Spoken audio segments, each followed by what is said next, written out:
Começa de novo, não tem problema não. Oi, pessoal. Oiê, tudo sob controle? No vídeo de hoje eu vim contar pra vocês como foi que tudo começou, como eu vim morar aqui na Espanha. Bom, um pequeno resumo para contextualizar. O ano é 2016. Eu estava no penúltimo ano da faculdade e eu tinha tudo planejado, tudo certinho. A ideia era fazer o intercâmbio de au pair depois que terminasse a faculdade. Para quem não sabe o que é o intercâmbio de au pair, é o intercâmbio onde você vai pro país, no meu caso o país escolhido era os Estados Unidos, ia passar 2 anos ali, ia trabalhar como um babá, cuidando de criança, ganhava um salário semanal. Eu sempre fui muito organizada, sempre gostei de fazer planos para minha vida, sempre gostei de ter tudo bem organizadinho, escrito, tudo certinho, assim, passo a passo do que fazer e seguindo. Eu sempre gostei muito de fazer isso. Então eu sempre planejei e também sempre fui muito consciente financeiramente, ou seja, sempre fui muito organizada em relação a dinheiro. Então a ideia era trabalhar, conseguir o dinheiro para pagar o intercâmbio de au pair, no intercâmbio de au pair guardar dinheiro, voltar para o Brasil, entrar num processo seletivo de trainee, passar e começar a trabalhar numa grande empresa na minha área. Esse era o plano inicial básico. No ano ainda de 2016, eu conheci um rapaz, ele era francês e estava no Brasil por uma missão do seu trabalho, né? A gente se conheceu, a gente começou a ficar, a gente começou a se relacionar e tal. E aí, o que aconteceu foi que ele teve que voltar pra Europa porque a missão dele no Brasil tinha acabado e ele escolheu a Espanha pra morar. Por causa do clima, porque aqui tinha umas bandas que ele gostava, uns cantores que ele gostava, e ele escolheu a Espanha pra morar, e veio morar aqui. Ok. Eu continuei com meu plano no Brasil, tudo certinho, a ideia ainda era fazer o intercâmbio de au pair nos Estados Unidos, só que em 2017 eu consegui a vaga de trainee que eu tanto queria. Em 2017, mesmo antes de fazer o intercâmbio. E aí o que eu fiz foi adiar os planos de ir para os Estados Unidos. Falei assim, não queria desistir dos planos de ir para os Estados Unidos, porque eu queria ainda melhorar muito meu inglês. E aí eu pensei, então vou adiar um pouco os planos. O programa de au pair ele tem uma idade limite para você se inscrever. E eu já tinha, acho que 25 anos, e a idade limite era 26 anos e 11 meses para embarcar para os Estados Unidos. Era 26 anos e 11 meses. E eu tava ali quase fazendo 25. E aí eu pensei, ok, então vou esperar um ano mais, vou adiar o programa de au pair, vou ficar nessa empresa, porque era uma grande empresa, era na área que eu queria, que eu sempre quis e tal. Então eu pensei, vou adiar um pouquinho os planos e vou ficar na empresa, vou criar experiência aqui na empresa, tudo certinho. E aí o que aconteceu? Desde que esse rapaz voltou pra Europa, a gente não parou de conversar e tal, a gente era muito amigo, a gente mandava mensagem todo santo dia, a gente se falava todo santo dia por WhatsApp. Ele foi no Brasil também 2 ou 3 vezes nesse meio do caminho, a gente se viu. Em 2017 comecei a trabalhar nessa empresa e pensei, então eu espero até 2019 para fazer o intercâmbio, né? Fico 2 anos na empresa, faço o intercâmbio em 2019. Aí, 2018, eu tinha férias do trabalho, porque já ia fazer 1 ano e tal, eu tinha que tirar férias, não tinha nada planejado. E numa dessas conversas com esse rapaz, ele falou assim, vem pra cá, pra Barcelona. Você pode ficar na minha casa, não vai gastar com hospedagem nem nada. E como a gente sempre conversava, eu falei, tudo bem, vou. E a gente já tinha tido um relacionamento no Brasil e tal, já conhecia e tal. Falei, ok, vou. Comprei passagem e vim pra Barcelona pra visitar. Eu fiquei 1 mês aqui com ele e aí vivi os 30 dias mais incríveis da minha vida. A gente junto, eu vivia como se eu morasse aqui, sabe? Eu pegava ônibus, ia no mercado e tal.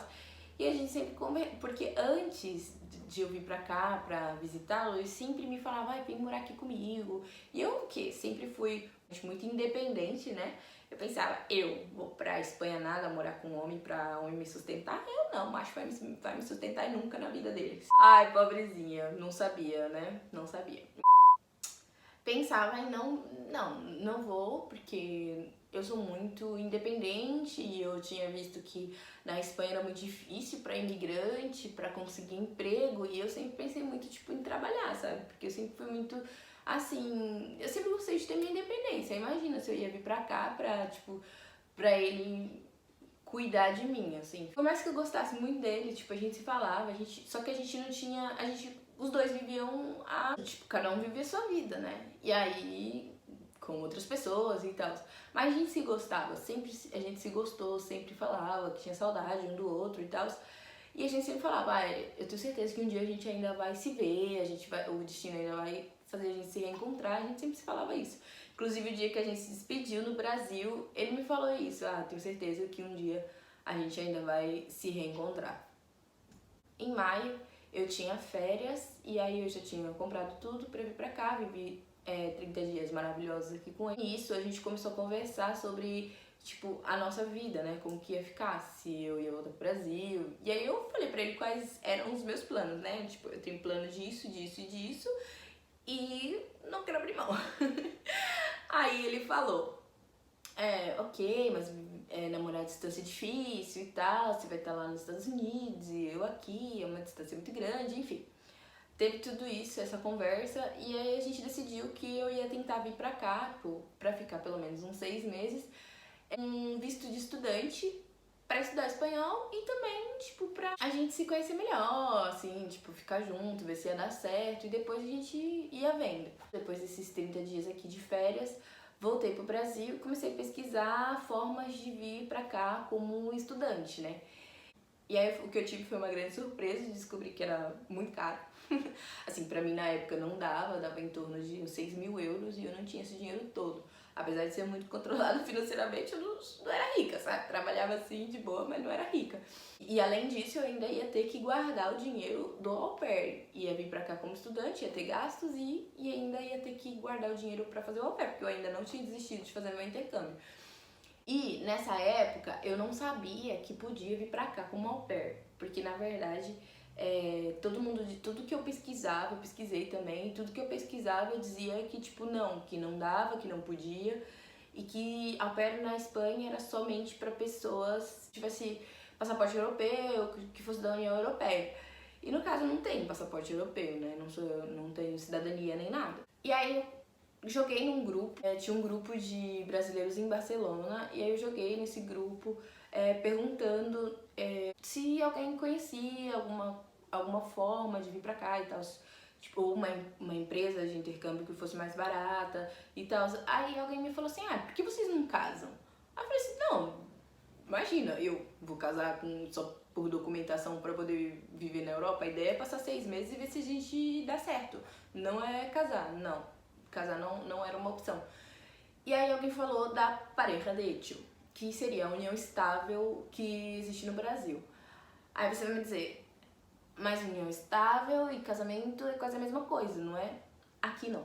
Aqui se você tem pareja de hecho, você simplesmente tem pareja de hecho e você é considerado solteiro, seu estado civil não é considerado casado. Acho que no Brasil também não se considera casado.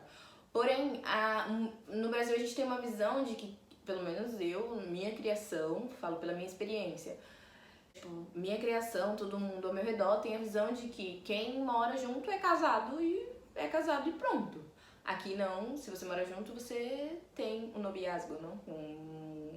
Você tá vivendo em pareja, você tem um namorado.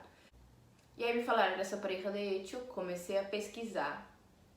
E falei com ele, tem isso, e ele falou, não, acho perfeito, é ótimo, não gasta tanto e enfim. Depois vou fazer um vídeo também explicando como que é a pareja de hecho, como foi o meu processo, quanto tempo é válido, a residência aqui a partir da união estável. E depois eu faço um vídeo explicando certinho como foi. Porque eu também não encontrei muitos vídeos aqui no YouTube falando sobre isso. Sempre que eu buscava pareja de hecho, assim, pelo nome que eu buscava, tipo, me aparecia em espanhol, na época eu não sabia espanhol direito, enfim, não tinha nenhum vídeo de um brasileiro comentando sobre isso. E aí descobri isso da pareja de hecho e pensei, por que não, né? Por que não? Por que não tentar? E aí vim pra cá, comprei a passagem, cheguei aqui dia 27 de novembro de 2018 e tô aqui até hoje, já vai fazer 1 ano e meio que tô aqui.